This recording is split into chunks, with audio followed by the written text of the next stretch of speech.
unpacking the application process that many of us will soon be a part of with Tushita Jolly. Just a little bit about her. Tushita Jolly is an overseas education consultant who has had more than 121 admits in the last 6 months. She helps students write winning SOPs and helps them with their portfolio and profile building. She helps students reach their dream universities such as Harvard, Stanford, Oxford, Cambridge, INSEAD, HEC Paris, and many more. Tushita has pursued her bachelor's degree in English literature from Miranda House, University of Delhi, and a master's in the same from Lady Shri Ram College, University of Delhi. As an assistant manager with Leverage, she helps make education more accessible to students from all backgrounds and fields. Thank you so much, Tushita, for agreeing to lead this session and for also sharing your experiences and expertise with this group. Today's session, like all Q&A sessions in the past, will first address a broad range of questions submitted by the different members, and we'll also look into more specific questions towards the end of the session. Before we start, I'd like to reiterate some housekeeping rules. As all of you might have been notified, this session is being recorded. We would really request if you could have all your mics on mute until you've been asked to speak. Please use the chat box for questions. This will be monitored throughout the session, so we'll be sure that all your queries are addressed. During the session, the moderator will read out the questions from the chat box. And so if you have any follow-ups, the last 20 minutes will be there for an open Q&A session where participants can directly raise their hands and mute themselves and ask questions. So without further delay, I'd like to move on, Tushita, whenever you're ready. I'd like to move on to the first question of the session. Absolutely. Let's go ahead. Okay, wonderful. So that's a recurring query for a lot of the members as they plan for their higher education, is to how to find a course that best serves their interest and how to shortlist the colleges to apply for. So your insights on the same. Well, I believe that the most important part about selecting your program is to go to actually a GMAT score. To be very honest with you, when you have a GMAT score, the universities are in a position to understand your aptitude for the same. Obviously, it's an aptitude test. So once when you have that score, you can match that to the universities abroad and take that forward. So for example, let's say you are someone who wants to go to, let's take an offset location rather than a US, UK or Canada sort of a space. Let's say that, someone wants to apply to Germany. So when you are someone who's looking at, let's say, Germany, what do you look at? What do you find? So Germany has courses such as, MS in data science, data analytics, then it is applied data sciences, data mining, strategic marketing management, social and digital marketing, big data, all of this. So all of these big terms that we have, is I'm making this very specific to economics, to be honest. So these are your options that you can look at. Now, these particular courses would be named separately, even if you say if it's economics. Some of us have gone through a degree which is MA Economics, but otherwise you will see a lot of organizations calling it MSc. So do not worry about that particular tag. If you want to go in for, let's say a master's in economics, it can be an MA or it can be an MSc. It is the same thing. So make sure you understand that. So every university, your dream universities have a particular page upon which they enlist everything from what the course and curriculum has to offer, what are the different choices you can go in the same field, what are the different things that you'll be taught, including the faculty index. So you can check out small things such as, okay, this person is going to teach me. What are the different kinds of research papers that they have? So all of that discussion, all of those things are available over university websites. So the first thing that you do, you start researching from the top 10 universities if you have secured marks as per that. So your GMAT score will allow you to, number one, navigate through universities which ones fall in your range. So it is a good idea to give a GMAT exam. So that's one way to go about it. That's how you decide on a college. For example, let's say I want to go to Germany, and I say my GMAT score is around 500, which is slightly low. I would not say that having a 650 is not going to have its perks. Of course, it does, right? So I would apply for a public university in Germany. Let's say Mannheim in Germany, right? So Mannheim University has the most beautiful MSc data science program I've ever seen. And the best part about it is that it's free. It's actually a public university offering you free education. So all you need to arrange for is all the other things, such as your accommodation, your visa, all of that money will go there. So you make sure that you take an application process with someone who number one has expertise in the field, and then again gauge through the entire list as to what is it that you exactly want. Checking the course and curriculum is the most important point, I would say. So go through the universities, check out where do you stand. You have the most important thing, which is going to be your GMAT score to help you shortlist it. Another thing which is very important is to understand having an IELTS score. Your IELTS examinations are extremely, extremely important, even though you feel like it's just a language proficiency test.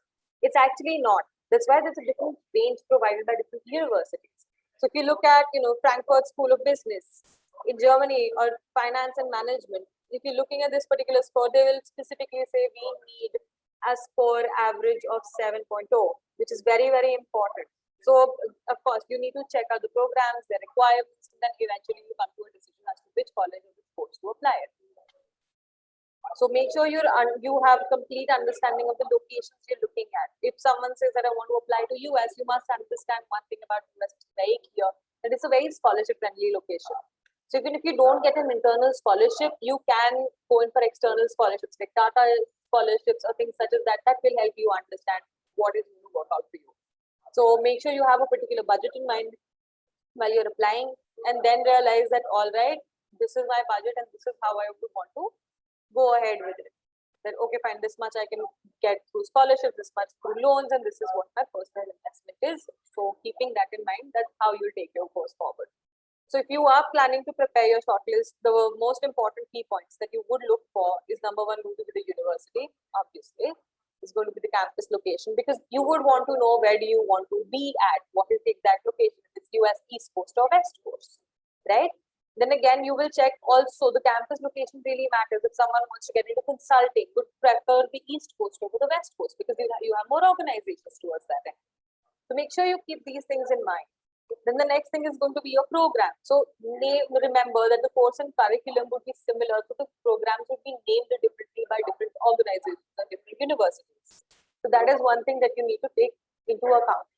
The next thing that is extremely important is going to be your program duration. So you will get universities which are going to offer you a 12-month course. Some would be 2-year courses. They are just semester-wise courses. However, so there can be a 2-year course, 4-year course. You have to check that out and then take that forward. Then make sure you understand the program, course, and curriculum, and aim at this particular intake. In my opinion, go in for a September intake, because more universities are open at that point of time, and your chances of getting through are better. Going in for a Jan intake can be a little complicated, because most of the universities the best universities, if I may say, will not be available during that intake. They finish off all of that in September intake itself. So they would be very little space. Then again, the years that you have thought of, that you want to go for 22, 23, make sure you plan accordingly. Then you have to write your academic scores, average GMAT, GRE scores, or your English proficiency test. Your GPA really, really matters. Having a 3.0 GPA is going to do wonders. However, every time you come across a situation where you do not exactly have a GPA, you can do something called as a test evaluation to get your profiles analyzed, and then they send the report directly to the university. So be very careful when you go for a best evaluation. There are converters available online. You can check if you just want to. So you need to also keep one more thing in mind while selecting your courses: the average work experience required. So certain universities will say that you're only eligible for a particular program if you have certain years of work experience. For example, an MBA. If you're planning an MBA abroad, you need at least 3 years of work ex. So keeping such things in mind are extremely important. Do we have another question after this? I think Absolutely. Tushita, I have it lined up for you, so you don't worry about that. For the more specific questions, we'll be taking that at the end of the session. But moving on, Tushita, that was incredibly insightful. Moving on to profile evaluations, what in your experience are some of the very important prerequisites that one should have before applying to a graduate program outside?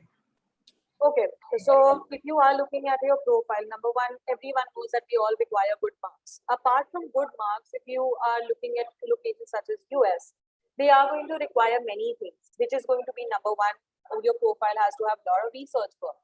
You have to have research papers published, or even if you don't have them, you can write reviews. You can engage with people on LinkedIn or any other platform. So basically, whatever work you do has to be utilized by a real-time user. It has to be useful. You cannot have a research paper and say that, it's kept on one side of my desk. That will not work out for you. So research papers are important. NGO work is important. Self-initiatives are important. You are someone, who's doing self-initiatives. You want to take part in something like that. That is going to work out for you very well. Universities are very, I don't know, they're really excited about people who have their own work experiences. Along with that, you can apply for various fellowships, such as Teach for India. You have Gandhi Fellowship. You have all kinds of fellowships floating around, Commonwealth Fellowship. Now, whenever you have a fellowship, your chances of getting a fully funded scholarship actually increase exponentially. So keeping that in mind, go through various fellowships. And just by the way, fellowships are highly paid. And in most cases, they are associated with the government. So that looks stellar on your profiles. So you can look at that as an option that, you can go for fellowships, internships, work experience. All these things really matter. And yes, quoting out your leadership positions on one side of your CV is always going to work in your favor. So if you are someone who's been a part of, let's say, Enactus in your school, in your college, that would work out. You could, if you're the president of Enactus, I think the possibilities are endless. Or you've been a part of the student union, you can quote those, your roles and responsibilities. So make sure every time you're trying to explain whatever you've done, you do it in 3 pointers. So the first one being your roles and responsibilities, your learnings, and your achievements. And it's very difficult for a person to understand that, every single word that you write on your CV has an impact. So for example, if I say I've secured a first position in so and so competition, that sounds very, I would say that sounds normal. That's something obvious. But why don't you represent it or write it as, I secured the first position amongst 400 participants at so and so event held here. So while you're giving that kind of information, it becomes stronger. So reflecting and writing your CV, that is something very important. So your CV plays a major role helping the universities understand you. Now, even though we cannot add a lot of information on our CVs, we need to make sure that our essays are very well groomed. So making sure that you check the university requirements about smallest of the things. So every university in certain cases has its own CV format that you need to follow. I mean, let's say, Virginia University would say that we would want a Darden format CV. Someone would say we would want to go for a DD format CV. And you can go in for a very descriptive CV. For example, Stanford. Stanford wants to know literally everything about you. So when you are encountering that CV, it is supposed to be fairly detailed. So every single thing needs to be described. It needs to have at least 3 pointers. Again, under the same heads that I have described before. So make sure you make your profile strong that way. Your CV is supposed to be immaculate. Even your LinkedIn profiles really matter. When you are someone on LinkedIn, you will notice that, getting great recommendations is going to give you a certain highlight. Universities also tend to gauge into that. A lot of students actually convert their CVs into a website and deliver. That also works in their favor. So there are different ways you can take that forward. So that's how you will check your profile. That's how you will, enhance it. So these are a few things that one must keep in mind. Thank you, Tushita. That was very insightful. Just diving deeper into the statement of purposes that you talked about, the essays. Could you list out some of the pressure points that an SOP should have? What essentially should an SOP convey? Well, SOP is my favorite part of the application to begin with. So as I commonly say, writing an SOP is like writing a love letter. It actually is. Come to think of it, every time you get in touch with the university, it's like approaching someone really beautiful. So what are the things that you keep in mind by doing that? You tell them how beautiful they are, how nice their campus is, or how lovely, I would say, the faculty index is, or how do you like their program? What makes them so different? How do you resonate from their motto? I don't know why people don't understand this, but every university has a motto. If you feel that you align with their motto, they are more they're more in sync with you. So when you leave those impressions, or you talk about the faculties and their papers that they've published, and you mention those papers in your SOP, and you say that, all right, this was something that I used in my final year examination. So I quoted this person then. So they understand that, you already know about the university so much. So small things such as university traditions. For example, Stanford has this tradition. They'll ask you to write a message in the application process itself, which will actually go to your roommate. So they actually send it to your roommate. So this is one of the most beautiful traditions I can talk about. So make sure you remember all of these things while writing an SOP. So where do you actually begin writing your SOP is another question altogether. So you start off with, yeah, let's say your introductory paragraph has to talk about where do you get your motivation from. Every SOP reflects three things, which is going to be your intent, your purpose, and your motivation. So what motivated you? What is the backstory? Making it more personalized will give a better impact. So you start with the introduction paragraph with giving a backdrop of your story. That, you know, let's say my father's an engineer. All right. So with that being said, let's say I took up a story that, you know, one fine day I walked with him to his office and I realized that this is something that I have an understanding for, and this is something I would want to take forward. So that's where I derive my motivation from. So you build up on that story. You talk to them about that, you know, how do you want to, you know, use this in the domain further, and what will you do in this particular domain. So it's a very, I would say, very idealistic document to begin with. So you set it out in the first paragraph itself that, you know, this is what I aspire to do in this domain. That's when you know, actually catch someone's attention and they would want to read forward, right? Then the next thing that you do is going to be very, very simple. The next one is that a paragraph which is going to be solely dependent on your background. So even though we are talking about our background in our CV, we don't have instances. We're not putting instances in our background there. So from you pick up the instances from your CV, you know, add a story to it. You talk about your background in grave detail. You talk about your challenges there in your second paragraph. Then you change to another paragraph which is going to be why this particular course. Now in that particular, the third paragraph, as I address it that way, like, why do you want to pursue this course? What is this course going to do for you? How are you going to take this forward? When you have that in mind, that, you know, let's say I'm pursuing this course, and because the course and curriculum is like this, the faculty index has been created, and I have seen that how is it making that particular university different? How is that course different? And what are you going to do after acquiring these skills? How will this enhance you or your profile? Make sure you mention such things in that paragraph.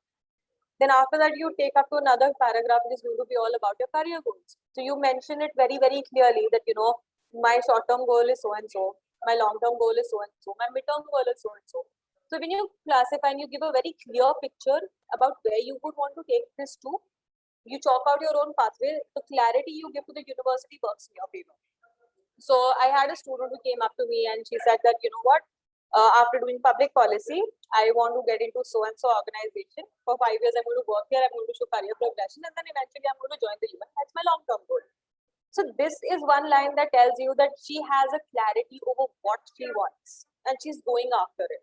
Once that is clarified to the university, nothing can stop you. So make sure you talk about whatever you've done right from the point, you know, you leave the university, you have it chalked out. That will help you. Then after that, the final love letter paragraph, you have to talk about what about the university is. Then you literally charm them into what is it about the university that has kept you engaged. So in my opinion, your university specific paragraph can be created for different universities on a separate document and can be superposed and used to make the same, you know, SOP go to different locations. So make sure you completely write that paragraph beautifully. So make sure you completely woo your university, talking about what is their alumni base, what is the faculty index like, what is their motto, how does that motivate you, why do you feel studying here is going to realize your dreams. And then you take the final paragraph in which you give a summary of what all points you have mentioned above, and then just thank the university. So this is how you fashion out your entire SOP, I would say. A quick follow-up on that, Tushita. Sanjana from the member group is asked on how to tackle shorter SOPs which have a word limit of say 300. If you could give some insights on those. See, if it's a 300-word thing, it's not an SOP, it's a university question. So university questions are supposed to be tackled in a very specific way. So you answer whatever the question is asking you of. However, if you have a 500-word SOP, you of course make sure that your stories are a little shorter. So you focus on two things. That is number one, going to be the program of your interest and the university. So these two things become stronger. Otherwise, for your background paragraph, you already have your CV which will justify it. Your, you know, the universities that are sending across your letters of recommendation testifying for you. So that's one way to tackle it. Another question that's been posted in the chat box is, does credit score matter? If the GPA is fine, but the degree isn't honors, so credit is less, would that affect the chances of getting in? It would affect the chances of getting into the top schools, definitely. See, of So, course, if there's a situation that you come across, universities have a particular place. It's called the, I would say more information section. So you can write an essay talking about how do you justify if you've not secured so well. If there is an academic lag, you might be going through something personal. So this is the best part about applying abroad, that you have that section in which you can talk about that this is why there's a lag, or even if you're looking for a waiver, let's say someone says that I don't want to give a GMAT exam, I am looking for a waiver. So you write a statement posting that. So those areas are specifically used for this. in the same vein, Tushita, could you also shed some light on the structure of the CV? What are the kind of achievements that one should include? What are what are the bits that one should highlight while applying to a college? See, your CV, if you have space, only then you add things such as your participation. Try making sure that your CV tapers down to your very point that this is the particular degree you're looking at. So it's more flattering in that way. You have to make sure that it points in that direction. Everything is supposed to have the direction towards the course you're applying at. So if someone says that I have a lot of experience in marketing, but I want to go in for economics, you have to turn your profile around into economics and show that. If you have someone who's secured good marks in economics, highlight that. I always say that, if you're talking about your achievements in the first 2-3 lines, you can always talk about that I secured 90% plus in so and so examination. That's an achievement that you're talking about on an examination. So make sure you list out those achievements specifically. Good marks above 90 can be, just listed in your resume otherwise also. Moving on to some of the very important questions on fundings and scholarships. What are some of the first steps that one should undertake while looking for scholarships, specific to the university and more general? Well, for scholarships, one thing which is very sad, but I must highlight is you need to have a GMAT score, GMAT or a GRE score. You cannot, it's like haggling between somebody. You have everything, and then you haggle. I've had cases in which students have contested the university and the scholarship amount and have secured a higher amount. So you do talk about things such as that, these are my achievements. This is what I have done. It has to be solely based on your achievements. You cannot have a sob story taking it forward, expecting someone to give you a scholarship because you're going through something. That's life. That's going to happen. So try not leveraging that, but talk about all your achievements. Have fellowships on your end. Fellowships are a great way to secure fully funded scholarships. A lot of scholarships, if you are someone, let's say someone with dyslexia, you have, a learning disability, there are separate scholarship funds independently which would help you with that. Now, then there are fully funded scholarship programs such as Shielding Scholarship, or you have Rhodes Scholarship in UK, or you have Nehru Fulbright, or just Fulbright plain general, which will also give you a fully funded program. So there are various scholarships available, even if it's the bank that you're going to. Even those banks tend to offer scholarships for MBA. HDFC first has one, HSBC has a scholarship. You can look at scholarships from various organizations too. So BCG has one. You can look at those. All the big four are willing to sponsor your education if you show intent, if you show that I have the caliber, you're promising. So make sure your profile it can be as promising as you want, but good scores, good profiles are a good way to get a scholarship. There are scholarship essays that you need to write, and in certain cases those would be multiple. So make sure you're prepared for this. Just now picking up questions from the chat box, I see one which talks about whether or not taking a gap year affects the chances of getting an admission. So could you address that? See, if you have a gap year, it is not going to affect your chances of getting into a university. But you need to justify what did you do in that particular gap year. Were you taking a personal year? Was it something that, if you've invested in yourself, or if you've done some work on your own profile, you can always talk about that. So I've had multiple students who take a gap year, take a profile building with me, and then take it forward. And there are multiple ways to justify it. It's just about how you justify yourself. So taking a gap year is not a bad decision. In my opinion, I actually recommend it.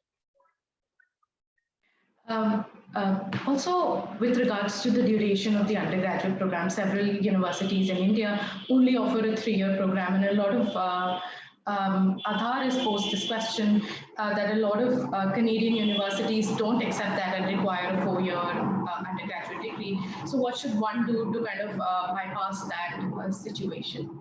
Okay, so either you can go in for a diploma here or there, that would work in your favor, or otherwise there are universities in Canada that do give you a 15-year of education situation. They understand that a lot of Indian students have a 15-year education.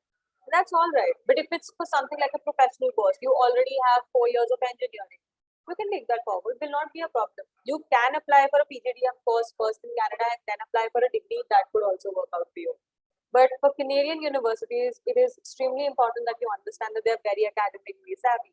So you need to have good grades, because if you don't have grades, your profile is rejected on the first go.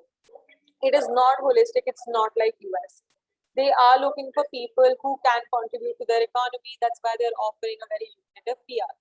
So you have to have good scores to make it to Rotman, Schulich, Ivy, these business schools, or just University of Toronto, Waterloo, UBC, and others. So that is one thing one must. Will a diploma count as a substitute to master's? No, it does not count as a substitute to master's. You have to have a master's degree to pursue a PhD later. For Delhi University, you require an MPhil. So make sure you remember that. Also, we've had earlier a question on approaching a very integral part of the entire application process is also securing letters of recommendation. And somebody asked what the ideal time is to request for LORs from professors, and also how should one approach professors or any recommendee for letters. See, the best idea is to communicate with them. There are two ways. So first, the university professor depends on the relationship you have with them. So if the professor you have the best relationship with, approach them. Contact them, email them, tell them, sir, I'm applying to so-and-so university. Please help me with a letter of recommendation. Your recommendation would be really valuable to me. Along with that, you need two kinds of recommendations while applying for a particular process, depending on the course. So usually it is two academic recommendations and one professional recommendation. So while you're going through that, make sure that, number one, what is your letter of recommendation supposed to highlight? You have to have a list of your own achievements. Either your professor will say that I'm willing to write one for you, or he'll say write one and give it to me. When you're writing one for yourself, remember that number one, you need to talk about the professor, what is their position, then talk about where do you stand in the class. Are you amongst the top 5 students? Are you 5% of the class? Are you in the top 10? Mention such things. Writing a first position, second position. If it's not 1, 2, 3, it's not important. So write top 5%, that will work in your favor. Make sure you talk about everything. Your LOR talks about things such as what are the different kinds of projects you've done. How has your teacher actually helped you through those, right? You're writing it from the perspective of the teacher. So remember that they've been a part with me, part of my so-and-so project. You will talk about your academic projects, your publications. You'll talk about your strengths and weaknesses. Strengths 3, weaknesses 1, and how you encountered that weakness from the point of view of that teacher is extremely important. So make sure you put these through. Your academic profile is extremely important. Your character, what kind of a person are you? Mention things that you're a hardworking, diligent student. Along with that, ask them to quote instances, or you quote your own instances and deliver, because the more personalized it is, the better it works in your favor. I've had teachers for students going for undergraduate studies talk about how they're actually comparing the child to something or the other. They make it very personalized. So that is something that is going to work in your favor. And undergraduate applications is a different ball game altogether. If you're looking for undergraduate applications, I would suggest that you come speak to me directly. I'll give you a much better advice on this. That's a really long process. Tushita, also in light of the current situation, COVID and the pandemic, a lot of things have changed. Requirements of the colleges have changed with regards to the application process. So I see a few questions here asking whether or not for universities who said that they're kind of giving a waiver on GRE or GMAT, does that, and if and you were to apply, does the lack of having a GRE or having a GRE give you some kind of a competitive advantage? Okay. So every time you hear this term that GRE or GMAT is test optional, please understand it's not an option. You have to give it. According to the latest stats that I have received, according to that, they have actually given preference to students who actually have given a GMAT or a GRE. So if they say that it's completely redundant, don't give it, then don't give it at all. but that is going to make your application process very difficult. Because if you are someone who is having an academic gap, or is, let's say you secured a few lower grades in so and so subject, you could cover that up with a GRE or a GMAT. But now if you don't have it, it's going to create problems. So make sure you have a stellar profile. This is making the application process more stringent, even though it comes across as a convenience. It's not. So that's one way to look at it.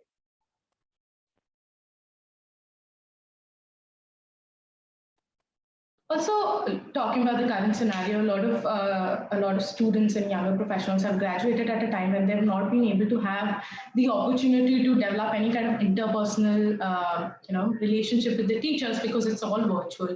In which case, I see a question here about how does one necessarily mitigate all of those challenges while asking for a letter of recommendation? Well, I don't think there would ever be a challenge in this. If you're asking someone for a letter of recommendation, they'd be more than happy. Just imagine you are someone's student and they say, "Oh, I'm applying for Harvard, so whatever I get through." They'll be more than happy to write that letter of recommendation for you, to be very honest. So asking for letters of recommendation is never going to be a problem. If it is that if it's a teacher who's saying no, you can apply to the HOD, and they have to, according to the university standards, they have to give you a letter of recommendation if you've asked for it. I see that the chat box is now filling up with a lot of specific questions, and I'll give you the chance to answer and also the people to ask them now. So for any of those who have very specific questions that I see in the chat box, please feel free to raise your hand and I can call you upon the stage and you can directly talk to Tushita and Tushita can address your queries. I see a few already in the chat box, so either you raise your hands or I can call you out either way.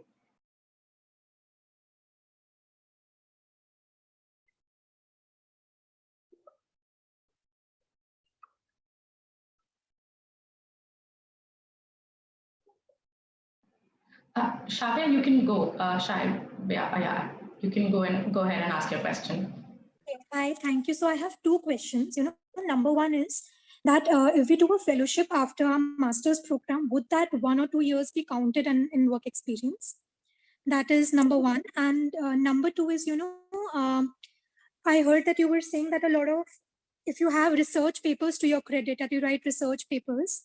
So how can one go about doing that? Is it like if we are working in a research organization and we are a part of that research team, would that count, or specifically, writing academic papers with teachers, or any other way you can highlight? See, both the ways it's good to go. If you are working with a research-oriented organization, then you already know how to go about research paper. But if you aren't, and by the way, if you are in a research organization and writing research papers, it is work experience. But doing a fellowship is not exactly work experience. Work experience is something you can negotiate over, to be very honest. But doing a fellowship always has its own advantages. See, most of the fellowships that you'll come across are paid. So even if you have a job that you've just started, you will start off with what, let's say 50,000. So internships with, for example, IIT Bangalore had Gandhi Fellowship. Yeah, Gandhi Fellowship is offering you 60,000 per month and a 1-year engagement. That is big enough because you're anyways working with a very strong government body. So make sure you remember that. So just a follow-up question, won't that affect, entry into university that is demanding work ex? Let's say I want to, Depends on the course you're planning to apply at. If you're going in for an MBA, I would say work ex is the most important thing. And of course, along with that, career progression has to be showcased. Then, how did you move from an associate position to a manager one? And what has been your experience in terms of leadership?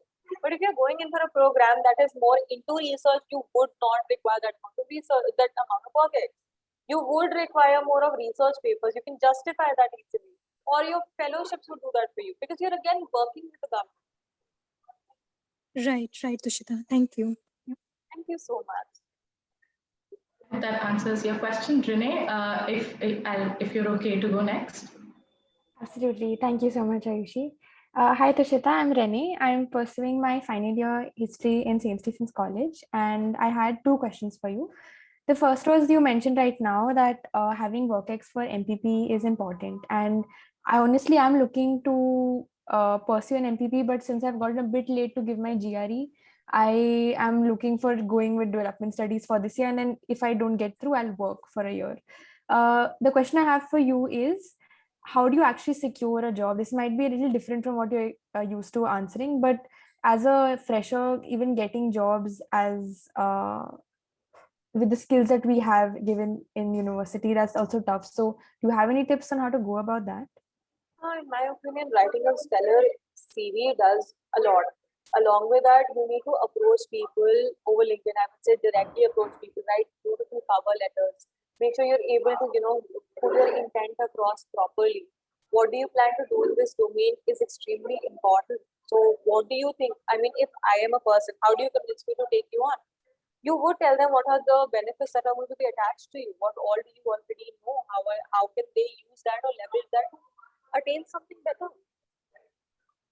Okay, thank you so much, Dishita. And I have one last question for you. In terms of development studies and your interaction with students who pursue development studies, what is your experience with that, and what do traditional alumni go ahead and pursuing? Is it similar to an MPP? See, a lot of people going in for developmental studies, eventually go into, I would say, they actually go into a lot of planning. So, chief executive officer planning and development, those things are something that are in scope to you. But I do have a question from you, which says is having a GRE for applying to scholarships for developmental studies necessary. Yes, a GRE score for applying to various scholarship programs is necessary. That's how you justify it. With marks, it's a good way. If you have excellent marks, it will work in your favor. But if you don't have excellent marks, you need to justify that with an aptitude test. So going in for a GRE is going to work in your favor. Okay, thank you so much. Ishita, you're okay to go next. Thanks. Hi, Dishita. This has been a really insightful session till now. So I wanted to know, I graduated this year with a degree in political science, and I had applied last year and had got in as well. But because of COVID and the possibility of having online classes, I didn't pursue it this year. So I've gotten a job. Hello? I'm sorry, you could defer your admission. I mean, you could have. Yeah.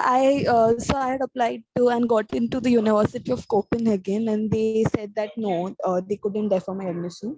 So I am working now. I've gotten a job. So, but I'm wondering, should I start applying again this year? But or since I already have a job, should I, work for 2 years and start applying next year? What is more favorable for the CV as well as for scholarships? A 1 year work ex or a 2 years? Instead of work ex, you need more of a fellowship. To be very honest, I mean, for this particular program, a fellowship, research papers, research cases is going to do wonders for you.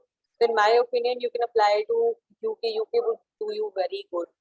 So make sure you look at UK as an option. You can look at US as an option. Canada, not so much, I would say.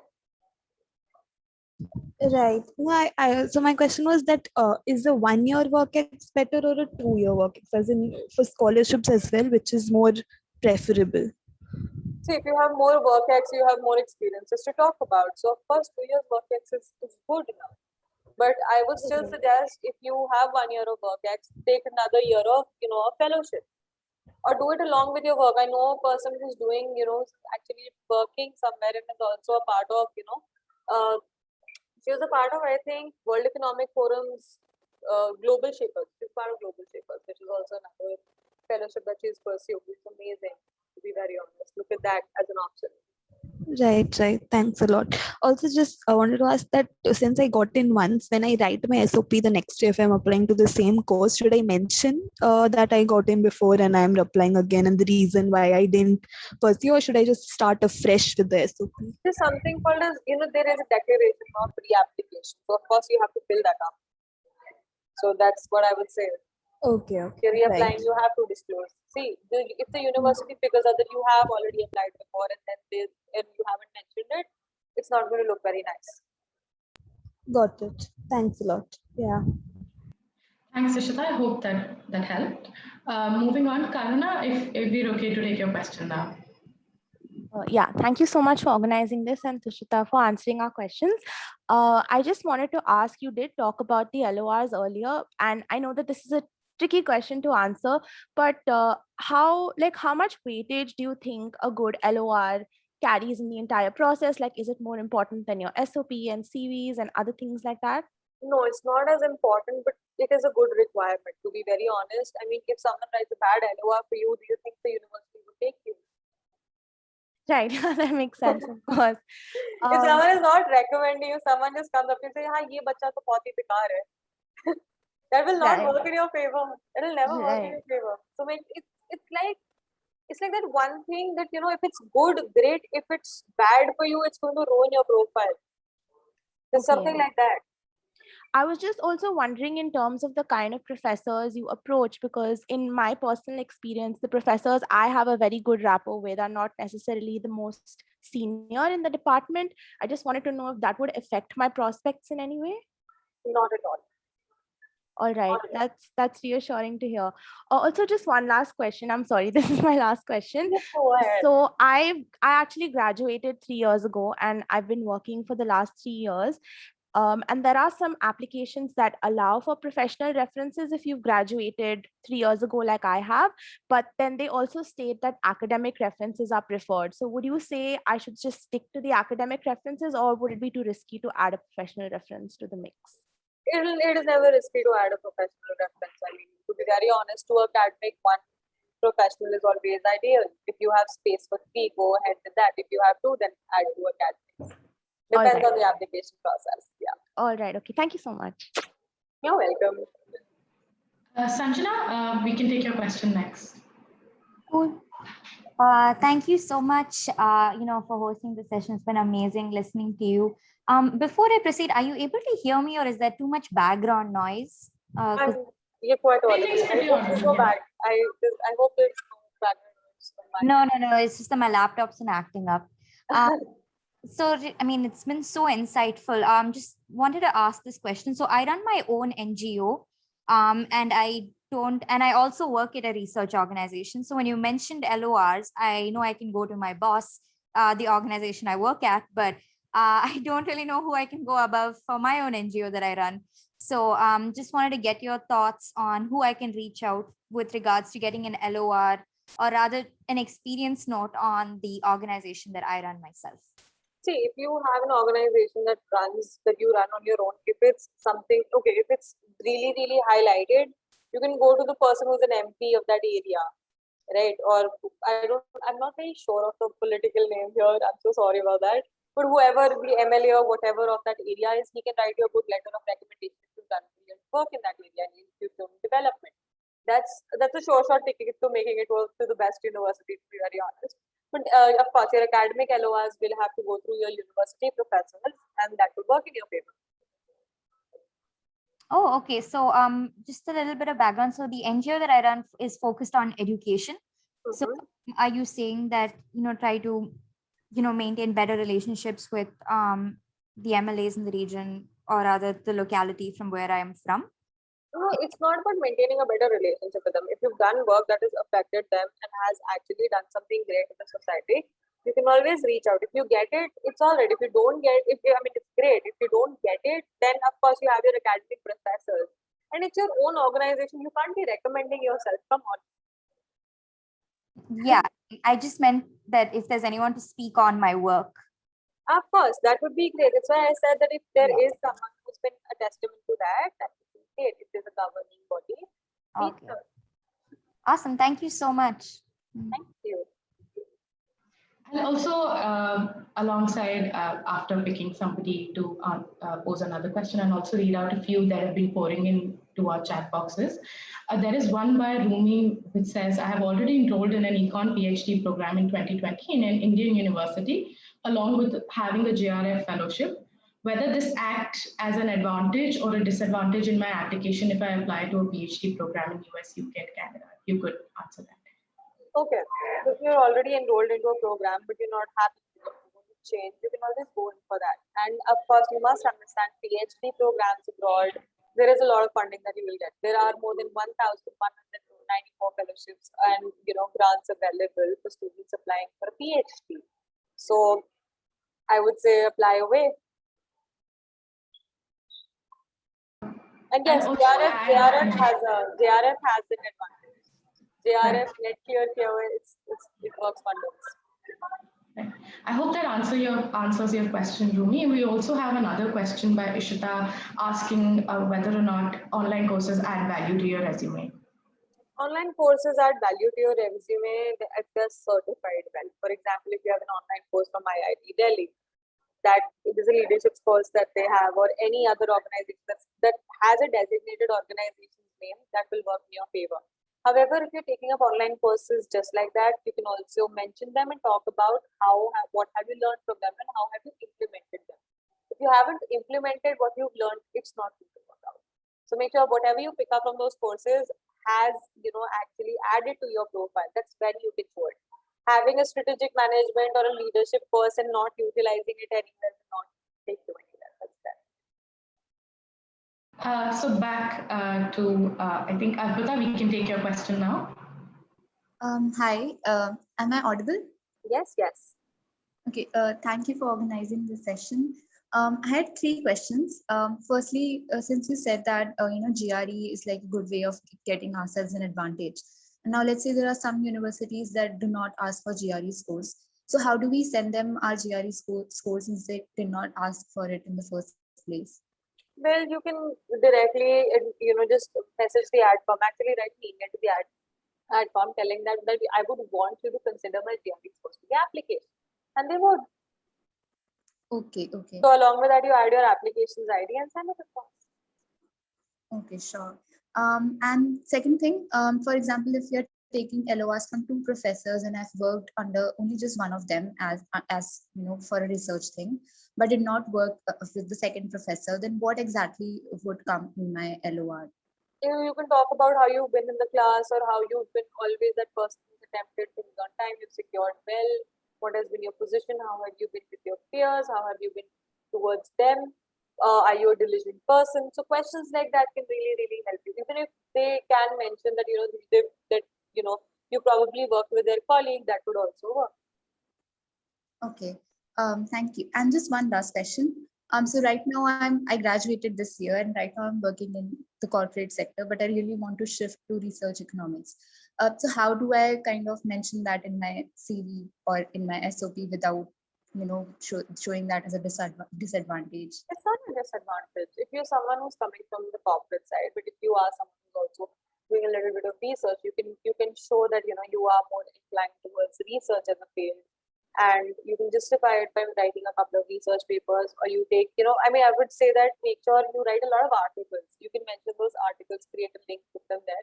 So your LinkedIn articles, they would love to go through in your CV itself. With your LinkedIn profile, you can talk about various things that you've probably done in the research domain, or have you been, even if it's something like you've been a part of the research society in your own college, would do you one those. Okay. And Thanks. all of this can be addressed in your SOP as well. It will not be a problem. Okay, thanks a lot. That answers all my questions. Thank you.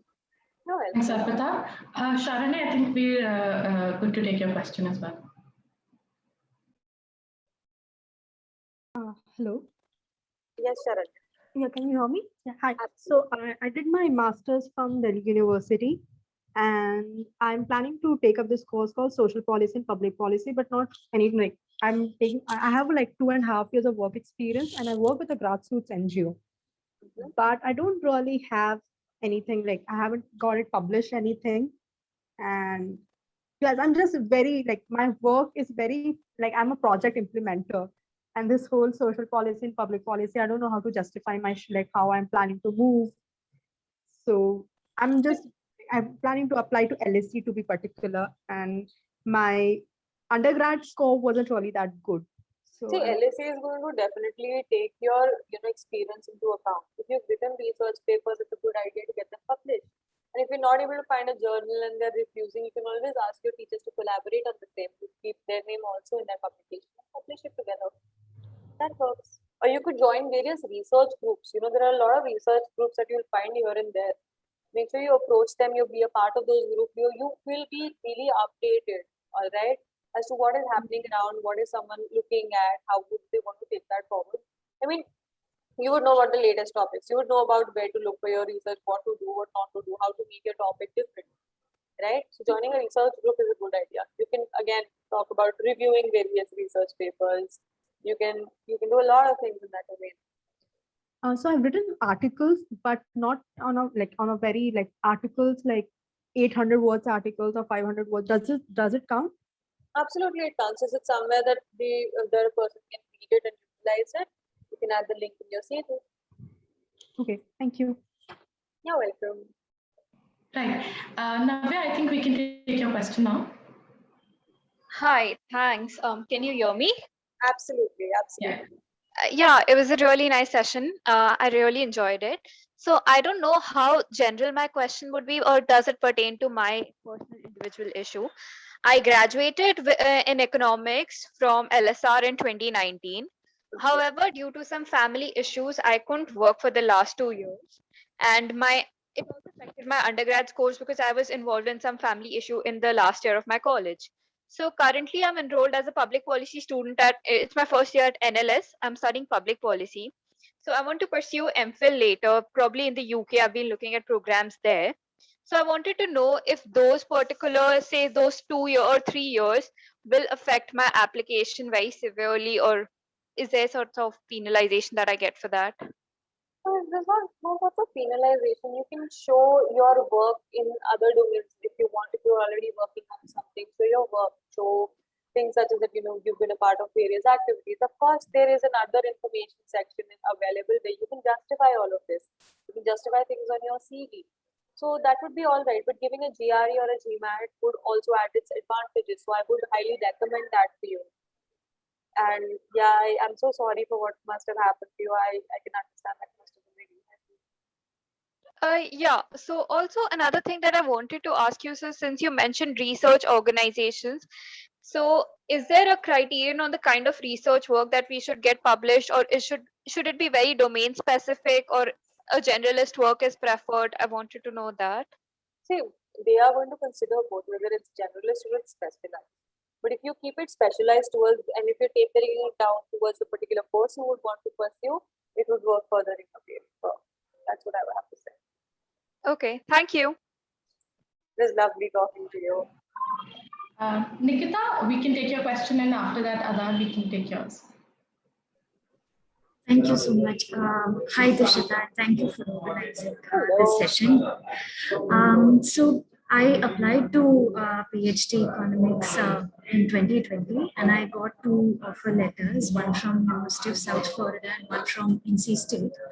But the problem was that both the offers were absolutely non-funded. Even the tuition fee was not being funded. My question is, of course, I'm considering applying again with better scores and better profile. But are there any options of external funding of doctorates in US? Of course, you can go look at external funding, right? Tata has its own it has its own scholarships, and there are organizations which are willing to fund you. But for that, you need to present your case very, very strongly. So yeah, there are different criteria, and actually there are a lot of women scholarships. Why don't we apply for those? That would actually work in favor. Are you talking about scholarships in the US? Yeah, scholarships in US are everywhere. I mean, why don't you apply for a program such as, I would say, have you heard of Fulbright? Yes, yes. Try applying through Fulbright. Thank you. Thank you. In interest of time, I think we'll keep Adar's question as the last question. For all the questions that have not been answered, we really apologize. It's really the paucity of time. But Tushita has been kind enough to share her details with us, and which we will be posting in the chat box. So for any further consultancy that you might require from her, and you can feel free to reach out to her. Tushita, would that be fine? Absolutely. I'm happy to help. Yeah. So Adar, we'll take your question now. Hi, first of all, thank you for the opportunity. And I wanted to ask, personally, I'm aiming for the MFE program, Masters in Financial Economics at University of Toronto. So I'll be applying next year. I'll be completing my graduation next year and will be looking for the September 2022 intake. So basically, they have written that they will be looking at the final year grades, but for the 4-year graduate program. And as we have a 3-year graduate program, and I mailed the university, they said that they do take up students from a 3-year one, but on case by case basis. So like, do you know what will be they looking at my final year grades or my overall grades? I have a 3-year degree. See, you have to present your case very carefully here. Final year grades, no pull through and through. You have to show consistency in your grades. You have to show consistency in your performance, and that will be accounted for. Okay. And I know like it's on case by case basis. It's a like, a gamble You basic. have to present a strong case. That's what we mean by case basis. It has to be a strong case. Okay. So if not, if things work out, any, PG diploma program you recommend for in Canada only, so that I Yeah, can. why don't you look at something? Okay, you can look at something business oriented or something that would be useful to you, or something related to this degree. I mean, it really does not matter after a point. I mean, if you have a particular program done in Canada already, take that forward. Oh, also, guys, Canada does not allow a second master. So every time you're applying to Canada, you think you're going to go there for a second master, that's not going to happen. They'll reject your application in the first place. Okay. Thank you, Tushita. You're welcome. I hope I helped you. Yes, you did. Thank you. Thank you so much, guys. So Tushita, we've posted your email address on the chat box for any of you who have any more follow-up questions or might require Tushita's consultancy services. Thank you, Tushita, so much for leading the session and sharing your insights and experiences, and also your expertise with us. And to everybody else, thank you for taking out the time on a Saturday and joining us for this session. We hope to see more from you as we, collaborate with other professionals as well. And so thank you so much. And with this, I think we'll be coming and we'll be winding up our session. A very thank you to